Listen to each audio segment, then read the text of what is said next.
अस्सलाम वालेकुम दोस्तों, देर आए दुरुस्त आए। शुक्र है सिलेक्शन कमेटी को एहसास हुआ और सलमान मिर्ज़ा के ऊपर सोचो विचार शुरू हो चुका है कि ट्राई नेशन सीरीज़ जो कि 29 अगस्त से शारजा में शुरू होनी है पाकिस्तान, अफ़गानिस्तान और यूएई के दरमियान, उसमें सलमान मिर्ज़ा को शामिल करने पर सीरियस गौर किया जा रहा है। यही वजह है कि डॉर्मन के अंदर जो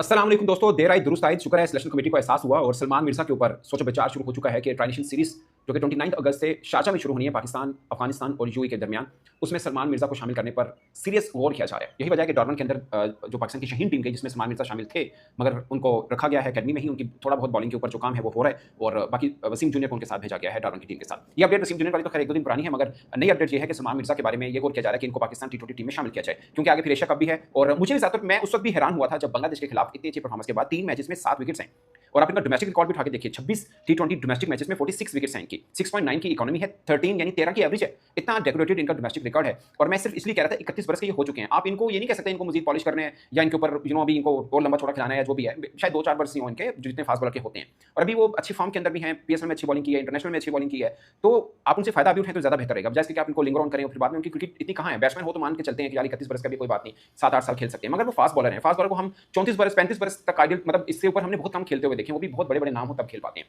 तो ऑलरेडी वो 31 बरस के हैं, तो आप उनको रिसेंट जो फायदा मिलता है वो तो लेना चाहिए। और सिलेक्शन कमेटी ने फैसला किया कि सलमान मिर्जा को शामिल किया जा सकता है, but of course with approval of Mike Hesson और सलमान आगा जो कप्तान है वो उनकी मर्जी से। जब पाकिस्तान 2 वनडे मैच रह गए हैं उसके बाद जब वापस आएगी तो फिर पाकिस्तान टीम का टी20 की अनाउंसमेंट हो जाएगी, जो कि एशिया कप और ट्राई नेशन के लिए सेम ही होगी। आई डोंट थिंक सो कि कोई हो। रह गया बात फखर जमान का, तो फखर जमान की हैमस्ट्रिंग इंजरी है। अगरचे पीसीबी का जो मेडिकल पैनल है वो कंक्लूसिव उनके बारे में रिपोर्ट बताएगा कि कितने दिन लग सकते हैं, मगर बज़ाहिर ये लग रहा है कि शायद वो अवेलेबल हो जाए।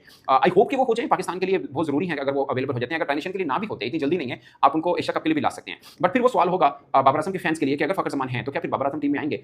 मैं हमेशा पहले दिन से इसका बिलीवर रहा हूं कि बाबर रिजवान में से एक तो बंदा टीम में बनता है, मगर आप दूसरी तरफ अगर देखें तो कहीं पर एक जगह बनती है, वो विकेट कीपर सेकंड ऑप्शन बनती है। जैसे हम अभी तो सादा फरहान के साथ जा रहे हैं कि सेकंड ऑप्शन के तौर पे हम उनको कीपर के तौर पे रखें, जो कि वो रेगुलर कीपर नहीं है। मेरा मानना है कि जहां पे डाइसी पिच हो वहां पे आप रिजवान को कीपिंग ऑप्शन के तौर पे रख सकते हैं। लाइक अगर आपको कहीं स्विच करने की जरूरत पड़ेगी तो वन डाउन पोजीशन पे हारिस खेलते हैं या नीचे चौथे पांचवें पे भी खेलते हैं। खैर रिजवान चौथे पांचवें पे नहीं खेल सकते, वो ओपनर या मैक्सिमम वन डाउन वाली जगह पे आके खेल पाएंगे। अगर उनको रिजवान के ऊपर इतनी सीरीज कंसिडरेशन हुई नहीं है, बाबर आजम के ऊपर बातचीत जरूर हुई, अगर फखर नहीं होते तो वो होंगे। बट अब सवाल ये भी पैदा हो चुका है कि फखर क्या नहीं होंगे, खासकर एशिया कप को जिसमें टाइम थोड़ा ज्यादा पड़ा हुआ है। हो सकता है ट्राई नेशन के लिए रिस्क ज्यादा ना लिया जाए कि अगर वो फिट भी हो गए हैं और थोड़ा बहुत 19-20 वाला मामला रह भी गया तो फखर को ना खिलाएं, फिर एशिया कप में डायरेक्ट डाला। वैसे इतना बड़ा गैप है नहीं है, बट डिपेंड करेगा अगर फखर फिट हो जाते हैं और वो टीम में हैं तो ऑफ कोर्स फिर आप क्या देखते हैं, आपके पास ऊपर साजिद फरहान और साइम यूब हैं, नीचे फखर आते हैं, फिर आपके पास सलमान आगा भी हैं, हसन नवाज भी हैं, खुशदिल शाह भी हैं, फिर जगह ढूंढनी पड़ेगी। बाबर पहले 3 नंबर में से किसी एक नंबर पे खेल सकते हैं, फिर आप उनको किस नंबर पे स्विच करेंगे, ये एक बहुत बड़ा क्वेश्चन मार्क रहेगा। तो मुझे बज़ाहिर मुझे फिर मुश्किल लगेगा बाबर आजम खान अगर फखर हैं टीम में, तो फिर शायद मुश्किल रह पाए, क्योंकि अगर वो आते हैं तो खिलाना होगा आपको। अगर उनको आपने खिलाना है तो फिर किस नंबर पे खिलाएंगे, ये बहुत बड़ा क्वेश्चन मार्क है। बट मुझे खुशी है कि सलमान मिर्जा पर सिलेक्शन कमेटी ने